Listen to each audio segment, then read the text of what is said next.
On a Tiffaine maintenant qui est avec nous. Bonjour Tiffaine. Bonjour. Alors moi je vous appelle, c'est plus un témoignage en fait par rapport au déblocage que je me suis accordé pour ressentir aller jusqu'à l'orgasme en fait.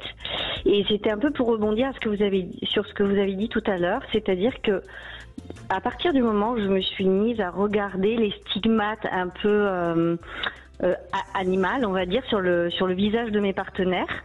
Mais du coup, en fait, ça m'a lâché parce que je me suis dit, parce que je pensais toujours qu'il fallait se tenir, que tout aille bien. Et du coup, en voyant leurs expressions, on va dire vraiment, ils se lâchent, ils sont déformés, on va dire, du visage.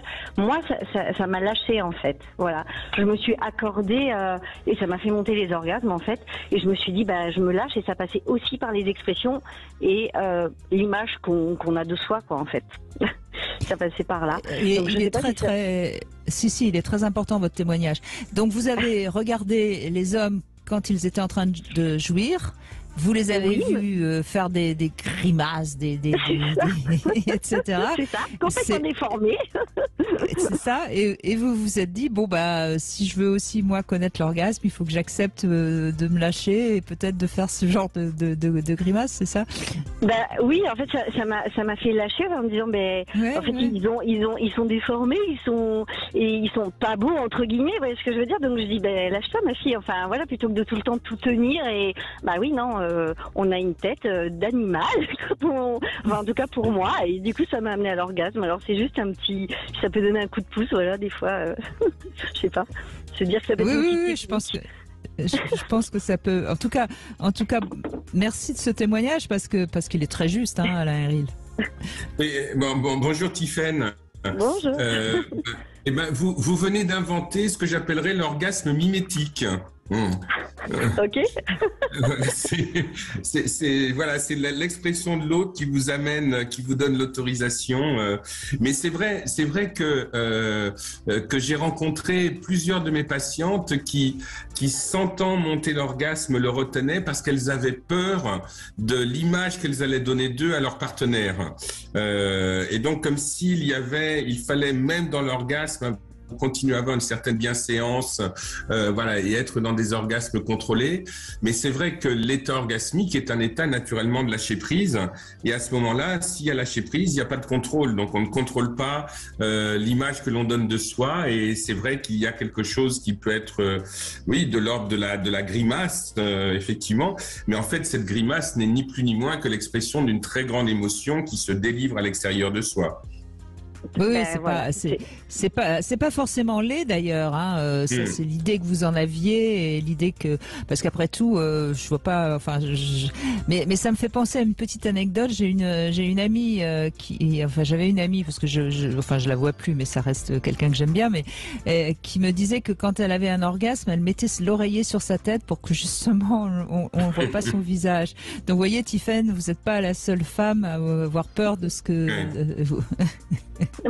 En tout cas, une fois qu'on passe ce cap, du coup, ça libère et ça libère aussi bien. Alors, je pense sur les traînements visage, mais que du coup, dans la puissance du cri ou après, en plus, je dis toujours que je suis une basique, une primitive, et du coup, en fait, je m'y retrouve complètement. Voilà, s'accorder d'être ce qu'on est à l'origine. Bien sûr. Oui, bien sûr, parce que si on a peur de faire des grimaces, si on a peur de crier, si on a peur, comment on peut se lâcher? C'est évident. C'est vrai qu'il y a des femmes qui ont besoin de beaucoup crier, il y en a d'autres qui ont besoin mais il y a même des femmes qui pleurent. Enfin, je veux dire, il y a des expressions multiples à ce moment-là, parce que justement, c'est tellement intense. Et on sait pas comment on va réagir. Donc, si on a peur de quoi que ce soit, en effet, on va pas se laisser aller. Voilà, et c'est trop bon de se dire, là, je contrôle plus rien. Et là, bingo.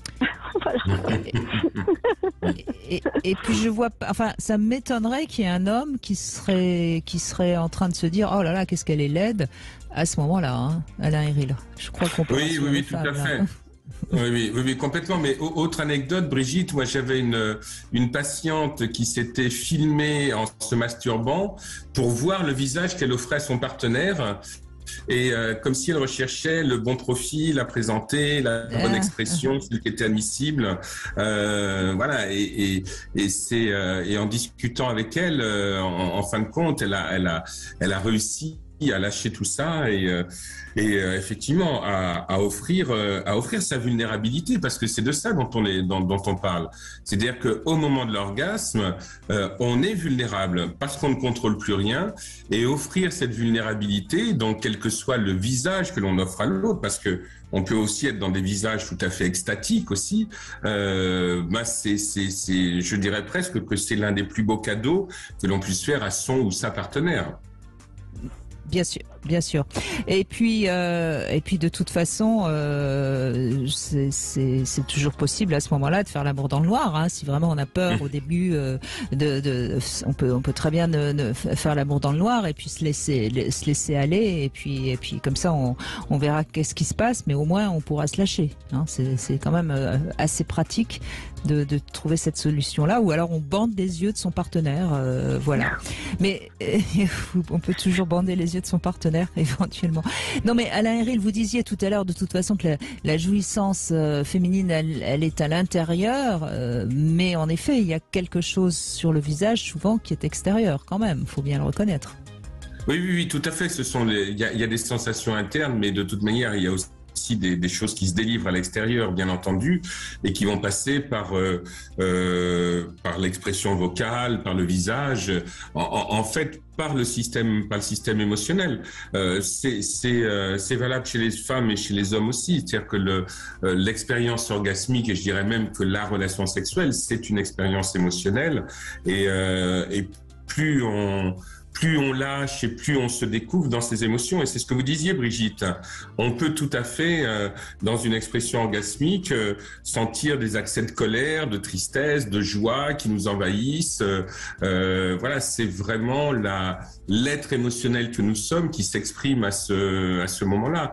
Et c'est quelque chose d'extrêmement régénérant et d'extrêmement équilibrant pour l'organisme, pour le psychisme, pour tout ce qui fait que nous sommes des êtres humains. Exactement. Merci Tiffaine. Je suis sûre que votre témoignage peut aider certaines femmes qui nous écoutent. Merci pour elles. On fait une petite pause et on se retrouve sur Sud Radio, toujours avec vos témoignages 0826 300 300. À tout de suite.